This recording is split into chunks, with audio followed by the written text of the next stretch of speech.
Take it away, Ed, and share with us why you think this banking crisis that's unfolding right now is all a plan for us. All right, so let's get started. So, is the strings of bank failures that are going on right now part of a larger agenda? Maybe this isn't by accident. Let's talk about it.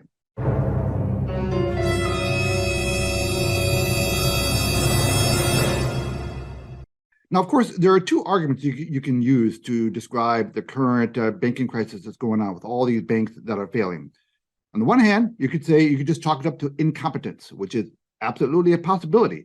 But there's another possibility. Maybe this is part of a grand master plan to change the face of our banking system. No! God, please, no! No!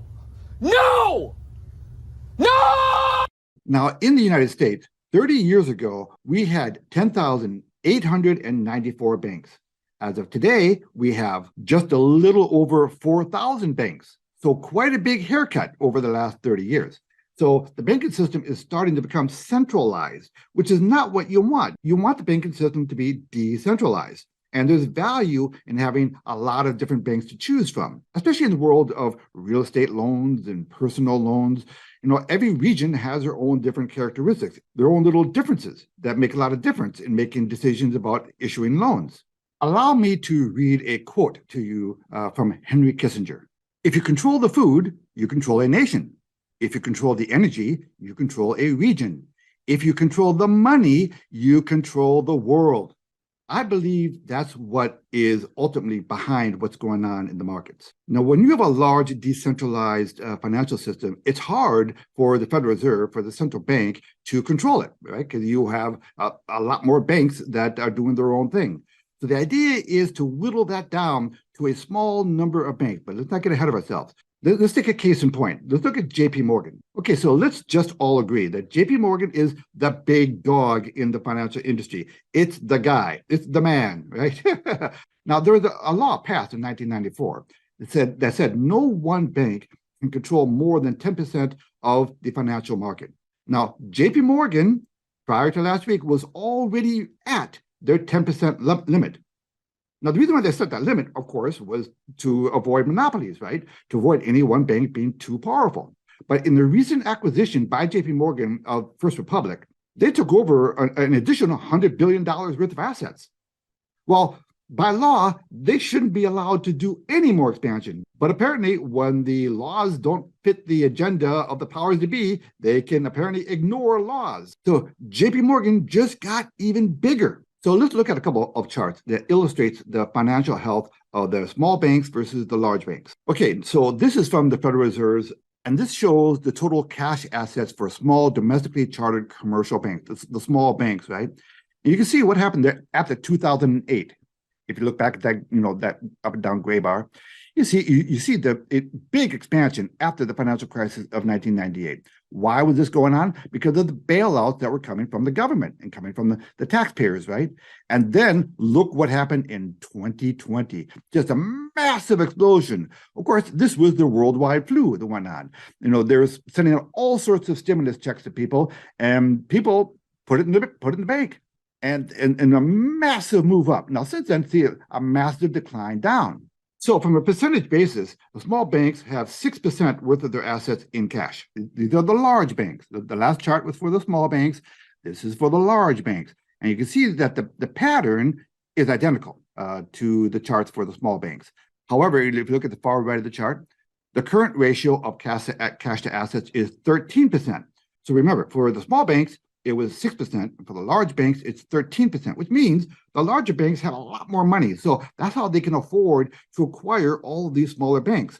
So this ongoing process of gobbling up these small banks as they fail can continue because these banks have so much cash that they can use to do it with. Now, let's remember why these small banks are failing. The primary problem is the dramatic rise in interest rates. So why does rising interest rates make banks go out of business? Well, because these banks, they put assets on their books primarily like U.S. Treasuries, right? And bonds have an inverse relationship with interest rates. So as interest rates go up, the value of their bonds on their books go down and destroys their balance sheets. So as these small banks go out of business one by one, and they are the most vulnerable, right? They're going to go out of business before the big banks do. And as they go out of business, they're going to be acquired by the larger banks. And let's take a look at a chart to help you conceptualize this process. But as these banks start to consolidate, they end up in the larger banks, namely banks like Citicorp, JP Morgan, Bank of America, Wells Fargo, etc. So the net result is you have fewer banks. So it'll be much easier for the central bank to control, a handful of banks instead of, thousands of banks. And I believe that is the real end game here. This is all moved toward centralizing the financial industry. That's eventually going to lead us to CBDCs and full control of our personal sovereignty. This is what it's all leading to. And I think this is not just going to be a US-based issue. This is a global issue. You're going to see all countries around the world going through the same process. In the end, there are people out there who want a one world government, okay? And this is part of that process. All right, so a lot of you might think that I'm a conspiracy nut, but I think I just made my case, and I will leave it to you to draw your own conclusion. All right, so let's open it for discussion. All right, so Robbie, you want to come back in here? So when Jerome Powell is crying over these banks going out of business, I'm sure these are just crocodile tears. I'm sure he doesn't mind at all. Matter of fact, I think behind the scenes, after they close the doors and he makes sure everyone's cameras are off, they're probably popping champagne corks. They're probably cheering this on. I don't think they see this as a failure. They see this as a success, because I think you're right. Yeah. And, well done on that report, and well done on getting your thoughts collected like that, because I think it's really concise in what you're doing. And the point that you're making is there's just too many banks, and it's easier for the Federal Reserve to control just that handful of banks. So let's make a couple of things abundantly clear to people in case they don't know it. It's not federal and it's not a reserve. It's a cartel of banks that got together, and they're the people that are setting the policy for the entire world. And really, it's not that many people. It's like 40 or 50 people. So they're the people, those banksters, and that's another way to say gangsters. They're just banksters. If you've never heard that terminology before, they're the people that are in charge. And when you look at it, it's just systematically swallowing up the competitors that are there.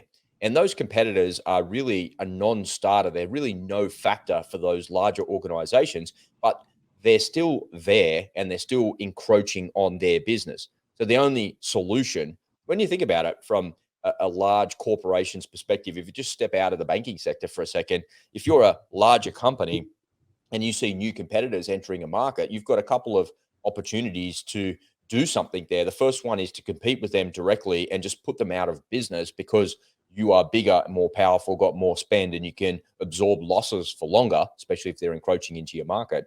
Or you can fold them into your business by acquiring them. And the banking system is no different to any other sector of a market. And that's exactly what's going on here. But that seems, in my mind, tell me what you think here, Ed, that seems to be accelerating for me. Oh, it is accelerating. Now, this playbook has been around for a while. This has been in the works. Now, Rob is going to be talking about the CBDCs pretty soon. And we have both talked about CBDCs for quite a while now, ad nauseum. And CBDCs, they're imminent now. They're all ready to go. And right now, they're just looking for a big event. So I think this whittling down process is laying the groundwork for introducing the CBDCs. In effect, what these small group of elitists want to do is they want to reset the entire financial system, okay, both per country and globally. And in order to do that, they've got to do it in stages. It's the old boiling frog effect, right? They've got to lay the groundwork. And we've already had, look, it's hard for us to get money out of the bank, right? It's hard to do business these days in actual cash. How many times have you gone to the store, and how many stores don't accept cash anymore, and getting money out of the bank? So the movement toward a cashless society is to get you used to the idea of not dealing with cash. So look, there are big plans in place here. It's on a grand scale, and we're in the final stages here. And meaning is they've got to destroy the current existing financial system. Hence, these banks are being whittled down. That's what's going on, people. It's serious. If you're scared, you should be. This is something everybody should be not only afraid of, but you should be really, really angry about. And you got to prepare for it. Yeah, it's an alarming time in history. We're coming to the conclusion of the fiat system, and that ain't going to be a smooth ride. in any way that you look at it, that's not going to be a smooth ride. But look, hopefully, folks, here on The Unspoken Truth, you're getting the information that you need to make decisions and to protect yourself against these problems and these things. So